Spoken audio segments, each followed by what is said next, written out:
Hello students, welcome to my YouTube channel. और आज हम करने वाले हैं क्लास 9 की वर्कशीट नंबर 23 जो 26 अगस्त 2020 की है। ठीक है, इसके अंदर जो हमारा मेन है दैट इज़ आज हम वर्टिकली ऑपोजिट एंगल्स के बारे में पढ़ेंगे। ठीक है, लाइंस एंड एंगल्स हमारा चैप्टर चल रहा है, दैट इज़ चैप्टर नंबर 6 जिसकी बात हम कर रहे हैं।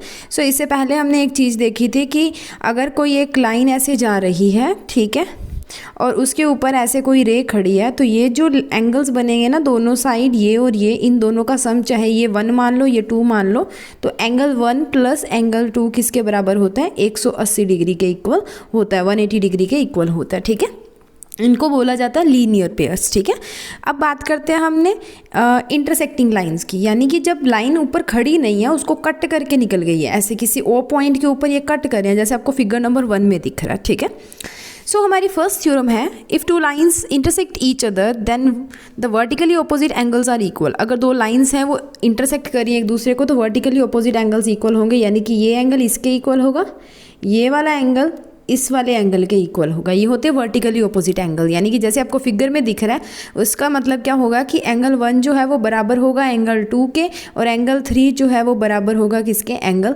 4 के। ठीक है, तो इसको प्रूव करने के लिए हमने ले लिया, देखो कि ओ ए हमारी कोई रे है, ठीक है, जो स्टैंड करिए सी डी के ऊपर, ओ ए रे स्टैंड करिए सी डी के ऊपर, तो इसके ऊपर जो एंगल्स बनेंगे 1 और 3 उनका सम कितना होगा? 180 डिग्री का। ठीक है, वैसे ही ओ डी हमारी कोई रे है जो कहाँ पे स्टैंड कर रही है?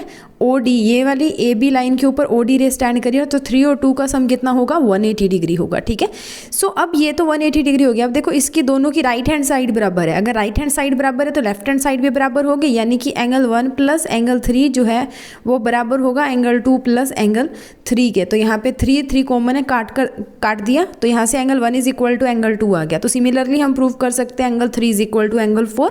इसका मतलब क्या है कि वर्टिकली ऑपोजिट एंगल्स क्या होते हैं? इक्वल होते हैं। ठीक है, तो इससे रिलेटेड हम कुछ क्वेश्चन कर लेते हैं। हमारा क्वेश्चन नंबर 1 है, एग्जाम्पल इन्होंने दी है जो फिगर 2 के अंदर एक रे है ओ एस जो पी क्यू के ऊपर, ये हमारी कोई पी क्यू एक लाइन थी, रे थी। ठीक है, इसके ऊपर ओ एस जो है वो एक रे स्टैंड कर रही है, ओ एस ओ पॉइंट के ऊपर ये इसको कट कर रही है, ये पी क्यू थी, ये ओ एस हो गया। ठीक है, एक एंगल ये बन रहा है, एक एंगल ये बन रहा है। ठीक है, अब यहाँ पे एक लाइन है दैट इज़ ओ आर जो इस वाले एंगल को 2 इक्वल पार्ट्स में डिवाइड कर रही है, ये भी एक्स है और ये भी एक्स है। ठीक है, और इधर एक लाइन है हमारी ओ टी जो इन दोनों को इक्वल पार्ट्स में डिवाइड कर रही है, ये भी वाई है और ये भी वाई है। ठीक है, सो यही चीज़ इसने दी है। अब इसका मतलब क्या है कि अगर मैं मान लूँ कि मेरे पास कोई जो है ओ एस जो रे है वो स्टैंड करिए पी ओ क्यू के ऊपर, ओ एस जो रे है वो पी ओ क्यू के ऊपर स्टैंड कर रही है, तो पी ओ एस इस वाले एंगल, ये वाले एंगल प्लस ये वाले एंगल, इतने प्लस इतने का सम कितना होगा? 180 डिग्री, क्योंकि ये क्या लीनियर पेयर है। तो ओ आर बाइसेक्टर है, ओ आर बाइसेक्टर है, तो अगर ओ आर बाइसेक्टर है इसका मतलब बाइसेक्ट होने का मतलब जो 2 इक्वल पार्ट्स के अंदर डिवाइड कर दे, तो इसका मतलब होगा कि एंगल जो पी ओ आर है वो बराबर होगा किसके? आर ओ एस के, और जिनको हमने मान रखा है किसके बराबर? एक्स के बराबर। ठीक है, और वैसे ही ओ टी अगर बाइसेक्टर है, ठीक है, ओ टी अगर बाइसेक्टर है, या इससे पहले हम मान लेते हैं कि अगर हम इसको सम करें, अब टोटल जो मेरा एंगल पी ओ एस है मैं उसको 2 पार्ट्स में डिवाइड कर सकती हूँ कि P O R plus R O S, ये लिखा जा सकता है। इन दोनों का सम ही तो बन रहा है, तो ये दोनों किसके बराबर है? एक्स के, तो 2 बार एक्स प्लस हुआ तो कितना बन गया? 2x। ठीक है, वैसे ही हमने इसके साथ करना है, सिमिलरली इसके साथ करेंगे। ठीक है, तो हमारे पास क्या बनेगा? 2y। ठीक है, तो अब हमने ये क्या करना है, जो इक्वेशन नंबर 2 और इक्वेशन नंबर 3 के अंदर हमारे पास पी ओ एस और एस ओ क्यू की वैल्यू आई है ना, वो इक्वेशन नंबर 1 में पुट कर देनी है। इक्वेशन नंबर में जैसे 1 में जैसे ही पुट करोगे 2x plus 2y is equal to 180 degree, और x प्लस वाई की वैल्यू कितने के बराबर आ जाएगी? आपकी 90 डिग्री के बराबर आ जाएगी। ठीक है, तो आर ओ टी हमारा कितना बचेगा? आर ओ टी 90 डिग्री बचेगा। ठीक है, आर ओ टी यहाँ से कितना आ गया हमारे पास? दैट इज़ 90 डिग्री, बाकी सारा 90 डिग्री, और आर ओ टी भी कितना है हमारा? 90 डिग्री के बराबर है। ठीक है, उसके बाद में हमें कुछ क्वेश्चंस दिए हैं, 2 क्वेश्चंस दिए हैं, उनके बारे में देख लेते हैं। पहला क्वेश्चन हमें दिया है, in figure 3 line X Y and M N intersect at O, इस इंटरसेक्ट कर रही है ओ पॉइंट के ऊपर, ये आपको लिख के दिया नहीं हुआ, मैंने लिखा है। ठीक है, इफ़ पी ओ वाई जो हमारा एंगल है वो 90 डिग्री है, और ए और बी एंगल जो उनकी रेशियो कितनी है? 2:3 है, यानी कि अगर हम x मान लेते हैं किसी भी एंगल का मैच, तो a जो होगा वो 2x होगा और b जो होगा वो 3x होगा, ठीक है। और हमने c की वैल्यू जो है वो कैलकुलेट करनी है। Is this okay? ओके, तो मूव करते हैं। तो फिगर में देखिए ये हमें 90 डिग्री दिया हुआ है। अब मैं मान लेती हूँ कि ये मेरी एक रे है इसके, ठीक है, इसके ऊपर ये वाली एक जो रे है वो खड़ी है, तो 90 डिग्री यानी कि POY प्लस A, इसका सम कितना होना चाहिए? 180 डिग्री होना चाहिए ना। पर हम अकेले को नहीं लेंगे, हम B को भी साथ में लेके चलेंगे। अब B को कैसे साथ में लेंगे? XOY मेरी एक लाइन होगी, उसके ऊपर OP मेरी एक रे खड़ी है, तो यहाँ पे क्या होगा? Angle A plus angle B plus angle POY is equal to 180 degree, इसके बराबर आ गया, ठीक है। अब POY आपको पता है 90 डिग्री है, 180 में से 90 गए तो A प्लस B किसके बराबर आ गया? 90 डिग्री के। ओके, अब देखो we know the sum of linear pairs is always 180 degree, so POY plus A plus B is equal to 180 degree हो गया। POY हमें पता है 90 डिग्री है, तो angle A plus angle B 90 degree के इक्वल हो गया, ठीक है। अब एंगल A और एंगल B की रेशो कितनी दी हुई है? 2:3, तो हम मान लेते हैं कि A क्या है? 2x के इक्वल है और B किसके इक्वल है? 3x के इक्वल है, हमने ये मान लिया। तो 2x प्लस 3x बन गया इज इक्वल टू 90 डिग्री, ठीक है। सो सॉल्विंग दिस हमारे पास क्या बना? 2 प्लस 3 इज 5x जो 90 डिग्री के बराबर है, और x की वैल्यू कितनी आ गई? 18 डिग्री।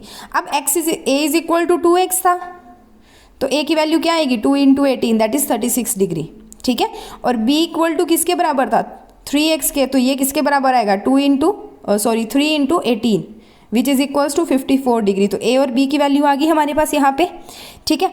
अब देखो ऊपर चलते हैं फिगर में, अगर MON मेरी एक लाइन है, इसके ऊपर OX जो है एक रे खड़ी है, तो angle B plus angle C कितने का होगा? 180 डिग्री का होगा, ठीक है। B हमें पता है 54 डिग्री है, प्लस C की वैल्यू हमने निकालनी है, तो 180 डिग्री। अब C कितना आएगा? 180 डिग्री माइनस 54 डिग्री, इतना आएगा, दैट इज 126 डिग्री, ठीक है। सो यही चीज़ हमने पीछे की है, that is B plus C is equals to 180 degree. C की वैल्यू क्या आ गई? C is equals to C plus 54 degree is equals to 180 degree, और C की वैल्यू कितनी आ जाएगी हमारे पास? 180 डिग्री। सो ये हो गया क्वेश्चन नंबर 1। अब मूव करते हैं क्वेश्चन नंबर 2 पे। In figure find the values of x, y and z। हमने x, y और z की वैल्यूज निकालनी है इसमें, और हमें गिवन है ये वाला जो एंगल है ये 50 डिग्री दिया है, ये x दिया है, ये y दिया और ये z दिया है, ठीक है। ये चीज़ें हमें दी है। तो अब इसमें अपने वर्टिकली अपोजिट एंगल वाला कंसेप्ट लगाना है। अगर ये 50 है, मान लो इसको मैं एंगल 1 मान लेती हूँ, तो एंगल 1 जो है वो एंगल y के बराबर होगा। क्यों? क्योंकि ये वर्टिकली अपोजिट एंगल्स हैं। VOA लिख रही हूँ, नीचे सॉल्यूशन किया मैं दिखाऊंगी आपको, एक बार समझ लो इसको, ठीक है। Angle 1 is equal to angle y होगा, क्योंकि वर्टिकली अपोजिट एंगल है, तो ये किसके बराबर आ गया? y की वैल्यू कितनी आ गई? 50 डिग्री, ठीक है। सो y की वैल्यू तो 50 डिग्री आ गई। z और x भी बराबर होंगे, तो हम दोनों में से एक निकाल लेते हैं, चाहे आप x निकाल लो चाहे आप z निकाल लो। अब z कैसे निकाल लेंगे? ROS हमारी कोई लाइन है, उसके ऊपर OY जो रे है वो खड़ी है, तो z प्लस एंगल 1 कितना बनेगा? 180 डिग्री, ठीक है। तो 1 की वैल्यू हमें पता है 50 डिग्री, तो z plus 50 degree equal to 180 degree, वहाँ से z की वैल्यू आ जाएगी 30 डिग्री, ठीक है। सो ये था हमारे पास ROS एक लाइन है, OP उसके ऊपर स्टैंड करिए, तो z plus angle 1 is equal to 180 degree, z plus 50 degree, angle 1 की वैल्यू हमें पता है 50 डिग्री गिवन है ये हमें, ठीक है, लिख लेना, ये हमें गिवन है, ठीक है। ओके, सो z या आप सीधा लिख लो पहले, let angle 1 is equal to 50 degree given, ठीक है। सो z की value 180 degree minus 50 degree that is 130 degree, तो z is equal to x है क्योंकि वर्टिकली ऑपोजिट एंगल है, और angle 1 is equal to y that is 50 degree क्योंकि ये भी वर्टिकली ऑपोजिट एंगल्स हैं। सो हमारे पास x की वैल्यू आ गई 130 डिग्री, y की वैल्यू आ गई 50 डिग्री और z की वैल्यू आ गई 130 degree. So this is all about the worksheet number 23 जो क्लास 10 की है, क्लास 9 की है, लाइंस एंड एंगल्स में 26 अगस्त की वर्कशीट 23